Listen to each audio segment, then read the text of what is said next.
Hello sir, సభ్యులందరూ దయచేసి కూర్చోవాలి సార్. ఎవరి సీట్లలో వాళ్ళు కూర్చోవాలి దయచేసి. సభ్యులందరూ సార్ వచ్చేస్తున్నారు. దయచేసి అందరూ ఎవరి సీట్లో వాళ్ళు కూర్చోవాలండి ప్లీజ్.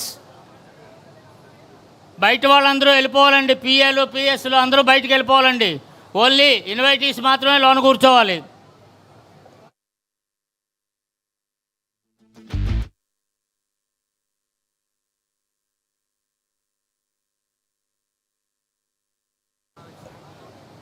అయ్యా, ప్రాంగణంలోకి ముఖ్యమంత్రి గారు ప్రవేశించారు. దయచేసి అందరూ కూర్చుంటే బాగుంటుందండి.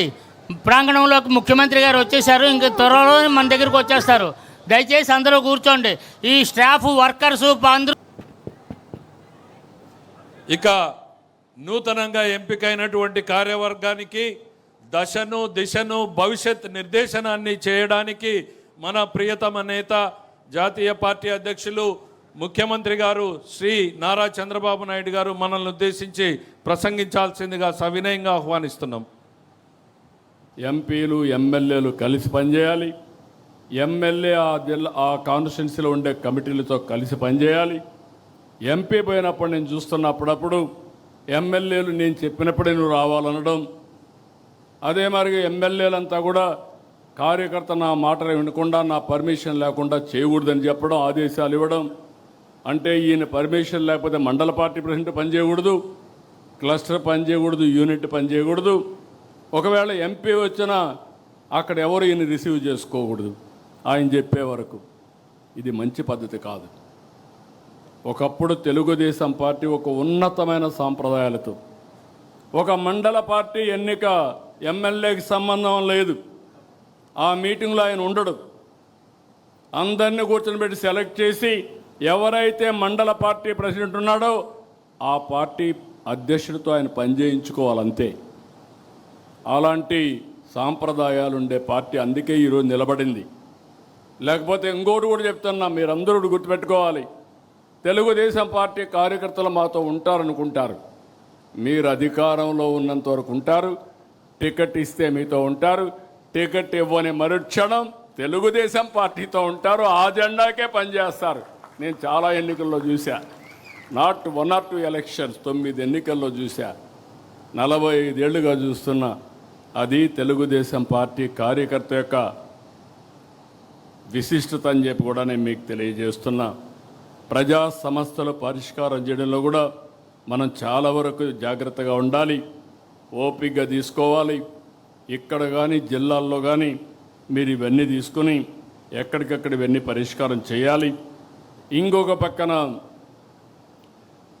మనం పెట్టే కార్యక్రమాలన్నీ ఏదైనా చిన్న చిన్న సమస్యలుంటే దాన్ని ఇంకా ఏ విధంగా ఇంప్రూవ్ చేయగలుగుతామో దానికి కూడా మీరు దోహదం చేయాల్సిన అవసరం ఉంది.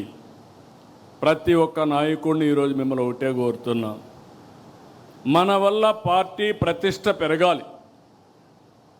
సీనియర్స్ కూడా కోరుతున్నా, ఈ పర్వాలేదు తర్వాత చూసుకుందాం, నా ఇష్ట ప్రకారం చేద్దామంటే మనం పార్టీకి అన్యాయం చేసిన వాళ్ళు అవుతాం.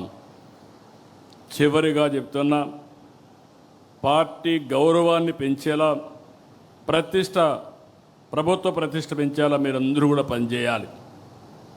పార్టీ శాశ్వతంగా ఉండాలి, అధికారంతోనే ఉండాలి. తెలుగుదేశం బాగుంటే రాష్ట్రం బాగుంటుంది, ప్రజల భవిష్యత్తు బాగుంటుంది. మళ్ళీ వైకుంఠపాళి అవుతే పైకెక్కడం దిగడం ఇదే సరిపోతుంది. నేను చూశాను. ఇదే కానీ 2014 నుంచి 19 వరకు కానీ కంటిన్యూ అయినట్టు 19, 24 కానీ ఉంటే ఆ రోజే పోలవరం పూర్తయ్యేది, అమరావతికి ఒక షేప్ వచ్చేది, రాష్ట్రం నెక్స్ట్ లెవెల్కి వెళ్ళేది. ఒక చిన్న ఉదాహరణ చెప్తున్నాను. విభజన జరిగింది, తెలంగాణకు మనకు వనరులు చూసాం. ఆ రోజు 58% ఆంధ్రప్రదేశ్ జనాభా, 42% తెలంగాణ జనాభా. వాళ్ళ ఆదాయం 55%, మన ఆదాయం 45%. అక్కడి నుంచి మనం కష్టపడి 5 ఏళ్లలో చిన్న రాష్ట్రం, డెవలప్ అయిన రాష్ట్రం హైదరాబాద్ ఉంది. కానీ వాళ్ళకంటే 2% పెంచాం. మనం 47%కి వచ్చాం, వాళ్ళు 53%కి వచ్చారు. 5 ఏళ్ళు ఈ పాలనలో మీరు చూస్తే ఈరోజు వాళ్ళు 60%కి అయ్యారు, మనం 40%కి వచ్చాం. సో విభజన రోజు ఉండే దానికంటే 5% తగ్గించేశారు, వాళ్ళు 5% పెరిగారు. మనం ఉన్నప్పుడు ఆ గ్యాప్ని 2% పెంచి 6% చేస్తే ఇప్పుడు 20% అయిపోయింది. 20% వనరుల్లో వాళ్లకు మనకు వ్యత్యాసం ఉందంటే ఒక ప్రభుత్వం యొక్క పరిపాలన, ఆ ప్రభుత్వం యొక్క విధ్వంసం, ఈ విషయాలు మీరు గుర్తుపెట్టుకోవాల్సిన అవసరం ఉంది. ఇది పదే పదే మీరు స్టడీ చేయాలి, మీరు అర్థం చేసుకోవాలి. మీరందరూ కూడా చాలా బిజీగా ఉంటాం, నేను కూడా బిజీనే. కానీ వీడికి వచ్చినప్పుడు నేను ఏం మాట్లాడాలని ఆలోచించుకొని వచ్చా, కానీ మీరు అది కూడా ఆలోచించకుండా మాట్లాడతారు, అది ప్రమాదం. This is where I'm asking all of you. దృష్టి పెట్టండి, మీరు ఆలోచించండి. ఫైనల్గా ఒకటే చెప్తున్నా, ఈరోజు ప్రమాణ స్వీకరణ మీరు చూశారు. 2047కి తెలుగు జాతిని నెంబర్ 1 చేయాలనేది మనందరి లక్ష్యం, మనందరి సంకల్పం. అది ఒక్క తెలుగుదేశం పార్టీతోనే సాధ్యం.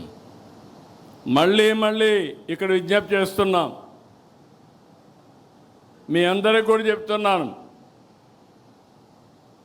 ఎవరికి కొంతమంది అడుగుతున్నారు, నా పర్మిషన్ లేకుండా పదవులు ఇవ్వకూడదని కూడా ఇంకా అలాంటి ఆలోచనలు ఉన్నాయి పార్టీలో. ఎవ్వరి పర్మిషన్ ఉండదు. ఎవడు బాగా పనిచేస్తే వాడికే దండేస్తాం తప్ప ఎవరి పర్మిషన్ ఉండవు. పార్టీ ఎవరిని నియమిస్తే వాళ్ళకు అండగా నిలబడడం, వాళ్ళతో కలిసి పనిచేయడం మీ బాధ్యత, మనందరి బాధ్యత, నా బాధ్యత కూడా. ఇంకా విధానాన్ని రూపకల్పన చేసుకుందాం. ఏ విధంగా అవార్డు వాళ్ళని గుర్తించాలో చేద్దాం. మీ గౌరవం పెరగాలంటే మీ నియోజకవర్గం బలంగా ఉండాలి. మీ నియోజకవర్గం బలహీనపడి మీరు బలపడాలంటే, మీ గౌరవం పెరగాలంటే పెరగదని చెప్పి కూడా నేను మీకు తెలియజేస్తున్నా. నేను బ్లంట్గానే చెప్తున్నా, ఈరోజు ఏమనుకోవద్దండి, మనసిప్పి మాట్లాడాలి. మనసిప్పి మాట్లాడకపోతే మీరు ఏమనుకుంటారంటే, ఎవరైనా పని చేయకపోయినా నాకు గౌరవం ఇవ్వమంటారు, నేను ఫస్ట్ నుంచి ఉన్నాను నాకు గౌరవం ఇవ్వమంటారు. కావాలంటే మా ఇంటి పిలిచి ఒక కాఫీ ఇస్తాను, కానీ పార్టీ కోసం పనిచేసిన వాళ్ళకే గుర్తింపు ఉంటుంది. నేను వెరీ క్లియర్. నా ఫ్రెండ్ అయినా లేకుండా నా ఇంట్లో దగ్గరగా ఉన్న రేపు ఎవరైనా సరే వేదిక పైన ఉండేవాళ్ళు కానీ కింద ఉండేవాళ్ళు కానీ అందరికీ ఒకటే రూల్ వర్తిస్తుంది. సమర్థత, పార్టీకి లాయల్టీ, రాష్ట్రానికి ఉపయోగపడే నాయకత్వానికి నేను అండగా ఉంటానని మరొక్కసారి తెలియజేసుకుంటూ, ఈరోజు ఈ మీటింగ్లో మిమ్మల్ని అందరినీ చూశాను, చాలా సంతోషం. నేను చాలామందికి పదవులు ఇచ్చినప్పుడు కొంతమంది చూడకుండా కూడా ఒకసారి పిలిచి రాష్ట్రం అంతా ఎతికాను. ఒకరోజు ఒక 6 గంటలు ఎమ్మెల్యే సీటుకు ఎంపీ సీటుకి ఇంత ఎక్సర్సైజ్ చేయలే. ఒక పాలిట్ బ్యూరోకి ఇవ్వాలంటే చాలా రోజులు ఎక్సర్సైజ్ చేశాను, డేటా ఉన్నప్పటికీ. చేసిన తర్వాత ఎవరున్నారంటే, మన విజయనగరం నుంచి మండల పార్టీ అధ్యక్షుడిగా గజపతి నగరంలో పనిచేసిన అమ్మాయి కనపడితే, ఆ అమ్మాయిని ఫస్ట్ టైం నేను చూశాను. ఎప్పుడు ఇవ్వాలని నిర్ణయం చేసిన తర్వాత పిలిపించాను. మంగళగిరిలో ఒక క్లస్టర్ ఇన్ఛార్జ్ బ్రహ్మాండంగా పనిచేస్తే, ఆ క్లస్టర్ డేటా తెప్పించిన తర్వాత చూస్తే ఇక్కడే ఉన్నాడంటే అతన్ని పిలిపించి మాట్లాడారు. అంటే వాళ్ళ పనితనమే. ఒక్కరోజు పని చేయడం కాదు, మళ్ళీ అది కూడా గుర్తుపెట్టుకోండి. మీరు ఏదో ఒకరోజు పని చేస్తాం కాబట్టి మాకు పదవి ఇవ్వండి, కుదరదు. ఎవరికి అప్పచెప్పిన బాధ్యత ఆ క్లస్టర్లో అతిపెద్ద మెజార్టీ తెచ్చాడు. ఆ అమ్మాయి పంచాయతీ ప్రెసిడెంట్గా ఎన్నికై అక్కడి నుంచి ఆ మండల పార్టీ ఆడవాళ్ళు మహిళల్ని చాలామంది ఇంకా యాక్సెప్ట్ చేయరు. చూశాను నేను జిల్లాల్లో కూడా మిమ్మల్ని. చాలామంది మహిళల్ని ఎక్కువ మీటింగ్లో కూడా చూసి తక్కువ వస్తూ ఉంటారు. నేను అందుకే చెప్తున్నాను. కానీ అలాంటిది ఒక మహిళ మండల పార్టీ అధ్యక్షులుగా సమర్థవంతంగా అందరి మన్ననలు పొందగలిగింది. ఇది ఉదాహరణ మాత్రం. భవిష్యత్తులో ఇలాంటి ఉదాహరణలు ఇంకా ఎక్కువ మీరు చూస్తారని చెప్పి మీ అందరికీ తెలియజేసుకుంటూ, అది కార్యకర్తే అధినేత, సమర్థవంతమైన కార్యకర్తలు తయారు చేస్తాం, నాయకులుగా తయారు చేస్తాం. నాయకత్వానికి కొరత లేదు. ఆ విషయం గుర్తుపెట్టుకోవాల్సిందిగా మరొక్కసారి అందరినీ కోరుకుంటూ, మళ్ళీ ఒకసారి ఉండే ఎమ్మెల్యేలందరినీ కోరుతున్నా. చాలామంది కొత్త ఎమ్మెల్యేలు వచ్చాం, చాలామంది కొత్త మంత్రులు అయ్యాం. కానీ వాళ్ళందరినీ ఒకటే విజ్ఞప్తి చేస్తున్నా, మీకు అన్నీ తెలుసని ఎంపీలు కూడా కొత్తగా వచ్చాం. ఆ విషయం కూడా గుర్తుపెట్టుకోవాల్సిన అవసరం. ఎమ్మెల్యేలే కాదు, ఎంపీలు కూడా. మీరందరూ గుర్తుపెట్టుకోవాల్సింది, మీకు అన్నీ తెలుసని తప్పులు చేయొద్దండి. నేర్చుకుందాం, ముందుకెళ్దాం, రాష్ట్రానికి ఉపయోగపడదామని మరొక్కసారి అందరినీ కోరుకుంటూ చేస్తారని చెప్పి ఆశిస్తూ అందరికీ నమస్కారాలు. జై హింద్, జై తెలుగుదేశం. ఇప్పుడు తెలుగుదేశం గట్టిగా, Telugu Desam, Telugu Desam. NTR Amar high, NTR, NTR, NTR. Thank you. Nara Chandrababu Naidu గారి నాయకత్వం, నారా చంద్రబాబు నాయుడు గారి నాయకత్వం, నారా చంద్రబాబు నాయుడు గారి నాయకత్వం. యువ నాయకుడు శ్రీ నారా లోకేష్ గారి నాయకత్వం, నారా లోకేష్ గారి నాయకత్వం, నారా లోకేష్ గారి నాయకత్వం. దయచేసి అందరూ తమ తమ స్థానాల్లో కూర్చోవలసిందిగా కోరుతున్నాం. సభా కార్యక్రమం తర్వాత నూతనంగా ప్రమాణ స్వీకారం చేసినటువంటి జాతీయ రాష్ట్ర స్థాయి కార్యవర్గ సభ్యులందరికీ కూడా ట్రైనింగ్ సెషన్ ఉంటుంది. ఇది 3 భాగాలుగా ఏర్పాటు చేయడం జరిగింది. Training session 1, training session 2, training session 3.